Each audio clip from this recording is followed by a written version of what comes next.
this summit was, the theme of the summit was now named Renewed Hope for Sustainable Development in the Niger Delta. The present administration has renewed hope as its mantra. So as a people of Niger Delta, we thought it was also ideal to key in to the renewed hope mantra. And one of the cardinal pillars of this administration is stakeholders engagement.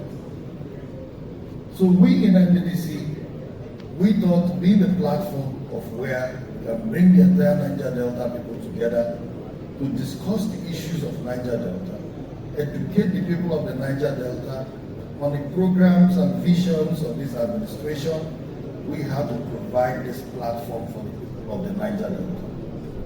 Providing this platform for the people of the Niger Delta is an opportunity for us to see people ventilate themselves, just like as we heard one of our fathers spoke earlier.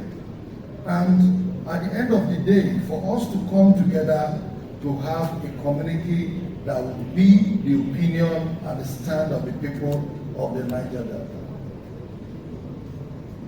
That is the essence of this song.